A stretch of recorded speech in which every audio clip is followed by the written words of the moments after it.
Morning, guys.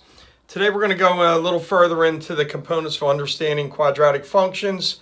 Some of the things we're going to cover are the coordinates of the vertex, how to name the y-intercept, again, the minimum and maximum values that we did the other day, and equations for the axis of symmetry. So we're going to go through those four things with you, and then you'll be doing IXL questions regarding those topics. You want to see my bobbleheads?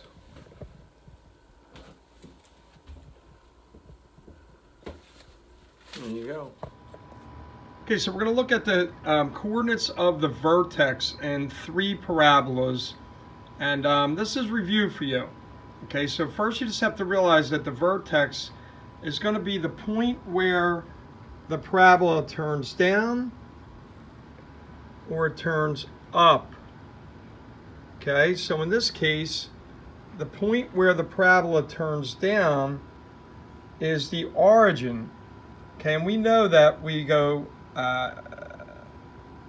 the origin has a the origin has a vertex of 0, 0. Now, since that's the highest point in the graph, we would call that a maximum point. So the vertex of 0, 0 in a downward facing parabola will be considered a maximum point. Okay, now let's look at another example. Here we move up a little bit, and you can see it's an upward facing graph. Okay, and the graph has a vertex that is established right here. The lowest point where the graph starts to turn is at 0, 2. In other words, we didn't move right or left on the x-axis. That's where the first point, first part of the order pair comes from. So that would be 0. And then we moved up 2, and that's what gave us the second point. And guys, this would be called a minimum point. Minimum point because the graph faces upward, and it's the lowest point on the graph. Okay, and then just to show you one that's different, that's not stationed on the y-axis, I picked one out here that's an upward facing graph. You can see it's an upward facing graph, and where the point of the turn occurs in the parabola is where we go to the left 2, -2, and down 2, -2, and we get -2. -2 is the point that is considered our vertex, and that also would be considered a minimum point because the graph faces upward. And now we're going to look at the y-intercept. Bottom line, guys, you know y-intercept from when we did linear equation. It's where the line crossed the y-axis.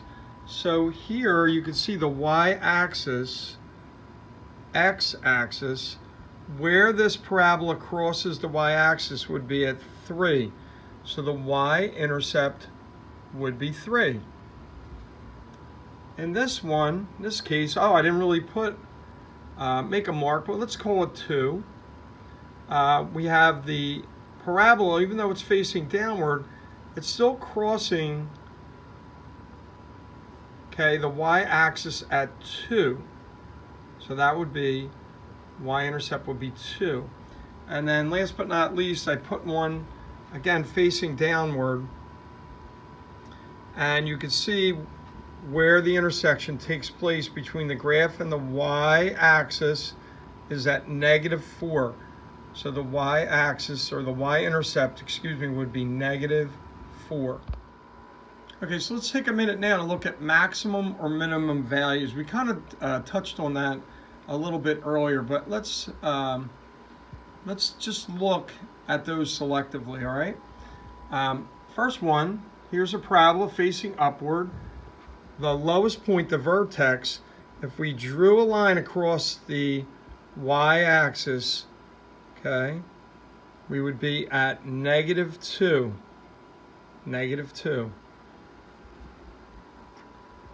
Okay, this would be considered a maximum value because the graph faces downward.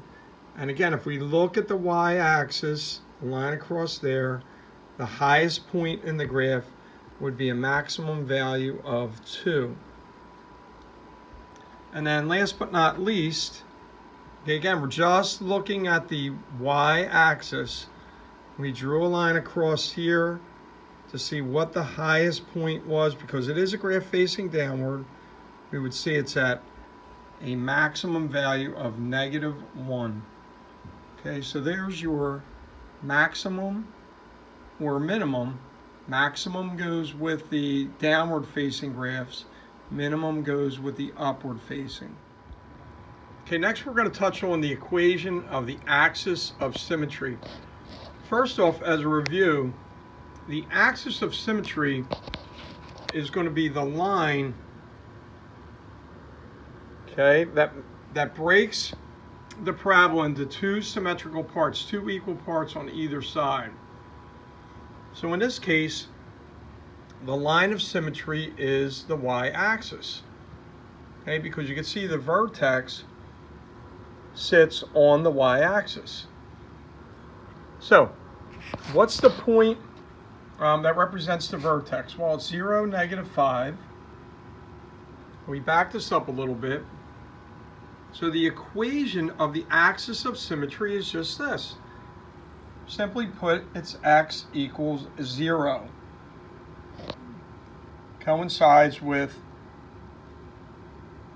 the first part of the ordered pair that represents our vertex, right? All right, second one. Our axis of symmetry, I drew it out in black for you. Okay. 1, 0 is our vertex. So our axis of symmetry is x equals 1. That's the equation. All right, third one here in red, a little different. Downward facing, vertex is -3, 3. X, y, part of the coordinate. X equals -3 is our equation for the axis of symmetry. Okay, now we're going to the IXL examples, and here's one of each of the different kinds you're going to see. So the first one, here's the graph parabola. It's facing upward, and when you look at this graph there, the question is, what are the coordinates of the vertex? And you can see my answer is 0, -7, because the vertex is here. I don't move right or left. Instead, I come straight down to -7. Let's see if I'm correct. You got it. Second type of problem is going to be for you to figure out what is the y-intercept. So where does the graph of this parabola cross the y-axis? Well, in this case, it crosses it at 0. So my answer is just at 0. And you can say I am super. On this one, they want to know the maximum value of this function. It's pointing downward. And you can see the uppermost point is at 0. And I am brilliant. And the last example I'm going to do with you, you can see the equation for the axis of symmetry. Guys, right here is the vertex.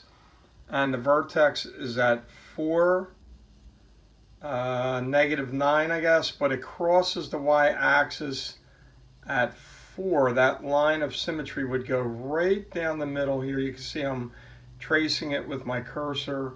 And that means x equals 4, crosses the x-axis at 4. Let's see if I'm right. And I did an awesome job. All right, so that kind of concludes our review for section 19.1. We are going to do some more problems tomorrow, but you should have a good idea now of the terminology and the components of understanding quadratic functions.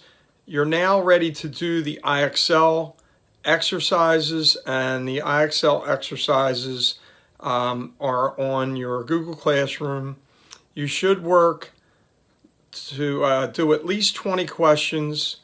Don't spend all day on it, but try to get, as close as you can to 88% will give you full credit. 20 questions, 88%. And if you have any questions, email me or send me a note on Google Classroom, and I'll straighten out anything you need to know. Have a great afternoon. Talk to you soon.